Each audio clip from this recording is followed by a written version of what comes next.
Assalamualaikum warahmatullahi wabarakatuh. Berjumpa kembali dengan Ibu Yusi dalam pelajaran biologi. Kali ini kita akan membahas KD3 untuk pelajaran kelas 12, yaitu tentang substansi genetik. Sebelum Ibu membahas lebih jauh tentang substansi genetik, Ibu kasih dulu gambaran. Di dalam substansi genetik ini mungkin kalian pernah memperhatikan wajah kalian sendiri. Kira-kira wajah kalian itu mirip ayah atau mirip ibu ya? Nah, kenapa sih saya lebih mirip ke ayah atau kenapa saya mirip ke ibu? Nah, kemiripan tersebut disebabkan karena gen yang diturunkan dari orang tua kepada anaknya. Nah, gen memiliki struktur yang khas pada setiap individu makhluk hidup. Itulah sebabnya tidak ada dua makhluk hidup yang sama persis, walaupun kembar satu ovum. Nah, dalam bab ini kita akan membahas substansi genetik meliputi gen, DNA, dan kromosom. Nah, materi genetik tersebut terdapat di berbagai sel di seluruh tubuh. Misalnya pada sel-sel darah, sel tulang, sel gamet, dan lain-lainnya. Tepatnya, materi genetik tersebut berada di dalam nukleus. Bagaimana terjadinya kombinasi sifat-sifat makhluk hidup dan bagaimana cara pengulangan sifat-sifat tersebut pada generasi berikutnya? Baiklah, marilah kita bahas apa itu substansi genetik.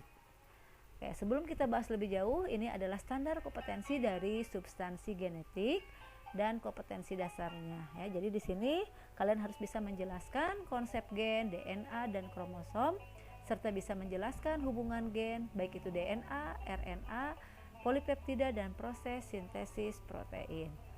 Baik, kita bahas terlebih dahulu tentang DNA. Apa itu DNA? Nah, DNA itu merupakan suatu polimer yang disusun oleh unit-unit nukleotida yang tersusun secara berulang-ulang. Suatu nukleotida itu akan tersusun atas 3 unsur. Yang pertama ada gula deoksiribosa, yang kedua ada basa nitrogen yang terdiri dari purin dan pirimidin, di mana purin ini terdiri atas 2 unsur yaitu ada adenin dan ada guanin. Sedangkan pirimidin juga sama terdiri dari 2 unsur, yang pertama ada timin dan yang kedua ada sitosin. Nah, unsur yang ketiga dari DNA adalah asam fosfat, di mana asam fosfat ini bisa berjumlah 1, 2, ataupun 3. Nah, kalian bisa lihat kalau diilustrasikan ini yang disebut dengan asam fosfat atau gugus fosfat dari suatu DNA. Nah, ini adalah gula deoksiribosa. Nah, untuk DNA ini gula deoksiribosanya berupa gula pentosa. Nah, ini adalah gambaran dari basa nitrogen yang terdiri dari purin dan pirimidin. Baik, kita lanjutkan. Model DNA itu berbentuk double helix. Ini menurut Watson and Crick, di mana DNA ini berupa pita spiral yang saling berpilin. Nah, kalau kita lihat dalam utas ganda DNA itu 2 rantai polinukleotida yang saling berpilin, di mana strukturnya tadi sudah dijelaskan, meliputi ada gugus gula fosfat, lalu ada basa nitrogen, dan ada basa nitrogen ini terdiri dari purin dan pirimidin. Nah, basa nitrogen ini juga berikatan antara satu basa nitrogen dengan basa nitrogen yang lainnya, itu digabung oleh yang namanya ikatan hidrogen. Nah, ini ilustrasi dari DNA ya, ini disebut dengan pita berpilin secara double helix. Nah, perlu kalian ketahui dalam DNA itu yang namanya basa nitrogen guanin itu selalu berpasangan dengan sitosin, sedangkan adenin selalu berpasangan dengan timin. Ya, jadi pasangannya seperti itu. Kalau timin di sini, maka di sini pasangannya adenin. Kalau di sini ada guanin, maka di sebelahnya ada sitosin, dan seterusnya. Nah, cara penempatannya bisa dari pita ujung 5. Kalau dari ujung 5, maka di bawahnya ada ujung 3. Kalau di sini ada ujung 3, maka nanti di bawahnya ada ujung 5. Nah, antara satu basa nitrogen dengan basa nitrogen yang lain itu digabungkan oleh yang namanya ikatan hidrogen. Nah, seperti itu untuk DNA. Nah, Apa itu fungsi DNA? Nah, fungsi DNA itu adalah mewariskan informasi genetik dari generasi ke generasi berikutnya. Selain itu juga fungsi DNA itu sebagai sintesis protein. Nah, bagaimana DNA itu bisa melakukan replikasi ya? Nah, replikasi itu sendiri adalah kemampuan DNA untuk dapat menggandakan diri. Nah, prosesnya berlangsung saat terjadinya replikasi itu ada 3 tahapan. Yang pertama adalah ikatan hidrogen membuka sehingga kedua pita akan memisah. Ya, jadi yang pertama itu si ikatan hidrogen itu akan membuka, di mana nanti kedua pitanya akan memisah. Nah, terbukanya ikatan hidrogen ini dibantu oleh enzim heliksase. Lalu yang proses kedua, pita saling memisah. Jadi setelah tadi berpisah, maka pitanya saling memisah, di mana basa nitrogen pada masing-masing pita berfungsi sebagai cetakan atau template yang mengatur pengikatan basa komplementer atau basa pelengkap pada pita baru yang dibentuk. Nah, ini dibantu oleh enzim DNA polimerase. Ya, jadi kalau tadi langkah pertama dibantu oleh enzim heliksase, untuk yang kedua itu melalui bantuan enzim DNA polimerase. Dan yang ketiga, masing-masing pita lama membentuk pita baru sehingga menghasilkan 2 pita yang disebut dengan pita double helix. Nah, itu ya, itu adalah proses dari replikasi DNA. Nah, 3 hipotesis tentang replikasi DNA yang dipengaruhi tadi oleh enzim heliksase maupun enzim DNA polimerase dan juga ada ligase, itu ada 3 hipotesis. Yang pertama adalah konservatif. Nah, konservatif itu pita double helix DNA induk tetap tidak berubah, ya. Tetap tidak berubah, kemudian digunakan untuk mencetak 2 pita double helix DNA yang baru. Jadi tetap ya, jadi ini induk tetap tidak berubah, ini konservatif. Ya. Lalu yang kedua, teori tentang semi konservatif, pita double helix DNA induk terpisah, kemudian mensintesis pita DNA yang baru dengan cara melengkapi pada masing-masing DNA induk tersebut. Jadi ini terpisah, ya. Jadi terpisah, pita induknya terpisah. Nah, kalau beda dengan konservatif, ini pita induk masing-masing terbentuk kembali menjadi DNA yang baru. Nah, dan yang ketiga adalah dispersif, itu kedua pita double helix induk terputus membentuk segmen-segmen. Nah, ini segmen-segmennya. Ya. Membentuk segmen-segmen pita DNA yang baru ya. Kemudian segmen pita DNA induk akan disambung dengan segmen pita DNA yang baru. Nah, itu adalah 3 hipotesis pada replikasi DNA.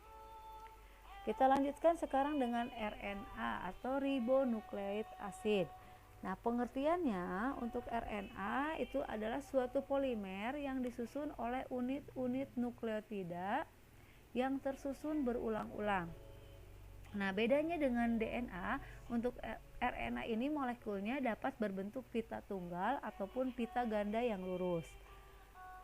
Nah, kita lihat suatu nukleotida untuk RNA ini tersusun, yang pertama adalah gula ribosa. Ya. Yang kedua basa nitrogen, sama seperti DNA tadi, ada purin, ada pirimidin. Nah, untuk purin sama seperti DNA, terdiri atas adenin dan guanin. Nah, untuk pirimidin di sini berbeda. Kalau di DNA, timin ini terdiri dari T. Nah, kalau di sini untuk RNA timinnya diganti dengan urasil, dilambangkan dengan U, dan untuk sitosin ini tetap C. Ya, untuk asam fosfat dapat berjumlah 1, 2 ataupun 3. Ini masih sama seperti di DNA. Jadi yang membedakan antara DNA dengan RNA adalah strukturnya ya. Strukturnya ini tidak double helix tapi dia berbentuk pita tunggal. Dan tadi yang membedakan untuk pirimidinnya tidak terdiri dari timin dan sitosin, tapi terdiri dari urasil dan sitosin.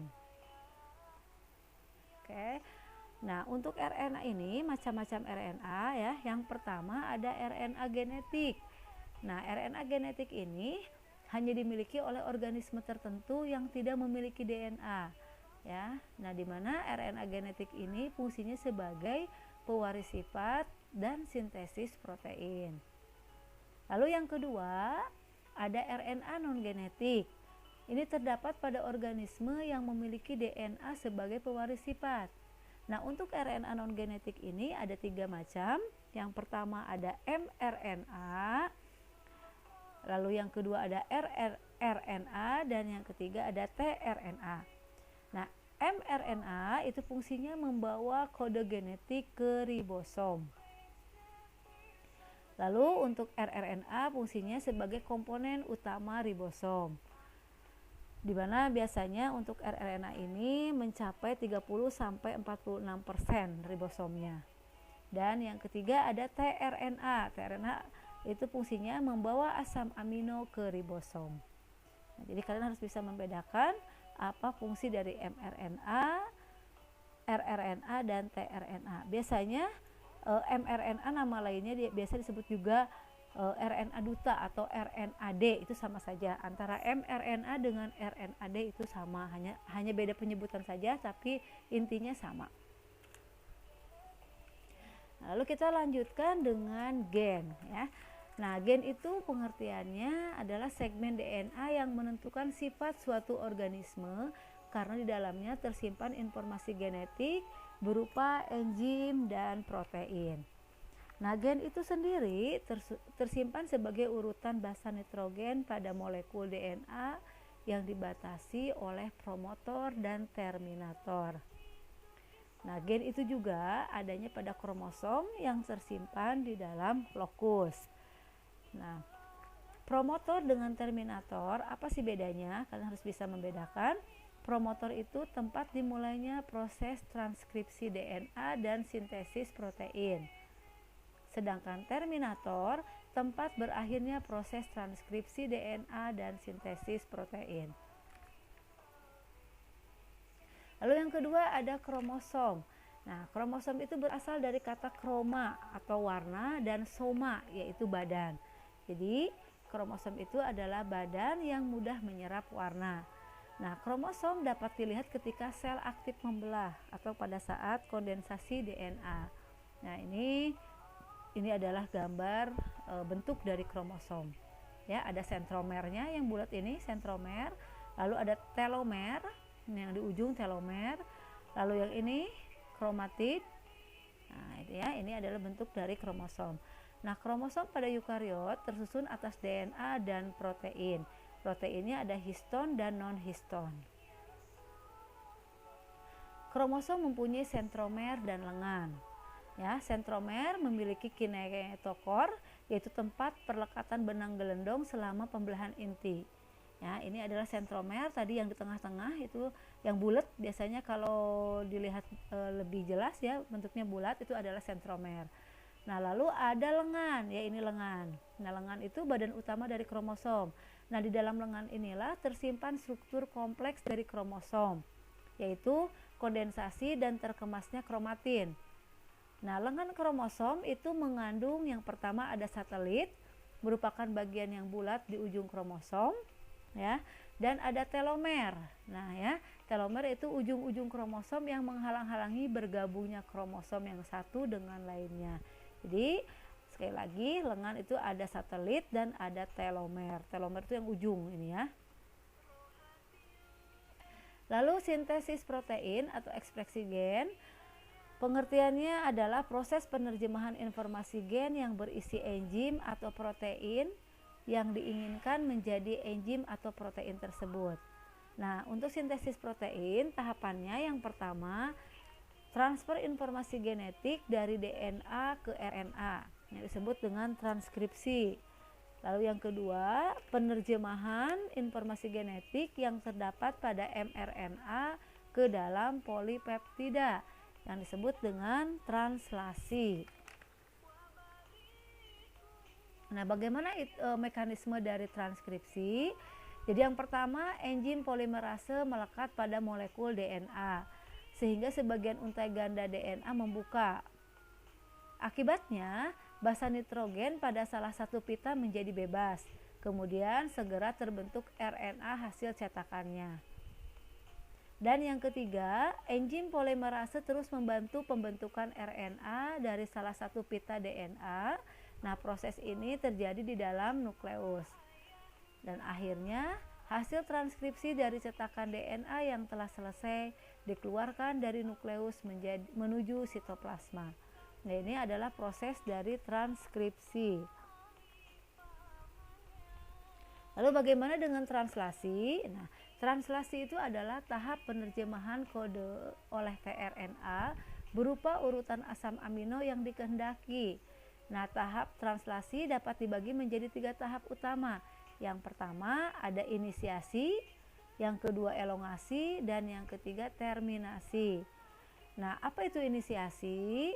Nah, inisiasi itu merupakan ribosom mulai membaca mRNA. Jadi si ribosom bisa membaca mRNA pada start codon.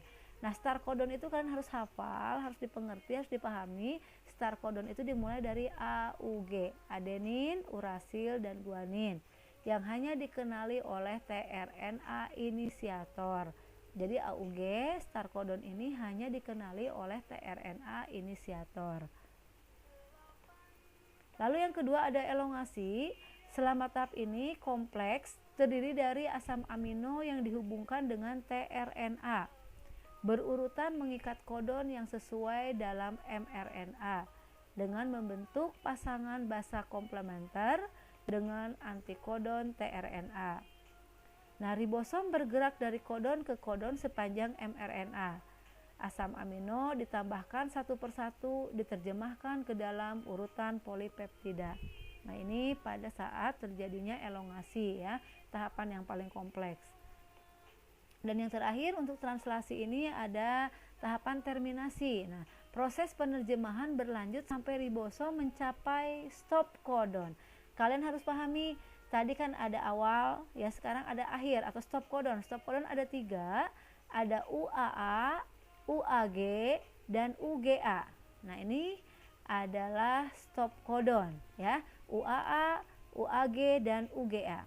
Nah, hal ini mengakhiri penerjemahan dan melepaskan polipeptida lengkap dari ribosom. Nah, demikian untuk substansi genetik yang bisa Ibu jelaskan. Mudah-mudahan apa yang sudah diberikan bisa bermanfaat. Terima kasih atas perhatiannya. Assalamualaikum warahmatullahi wabarakatuh.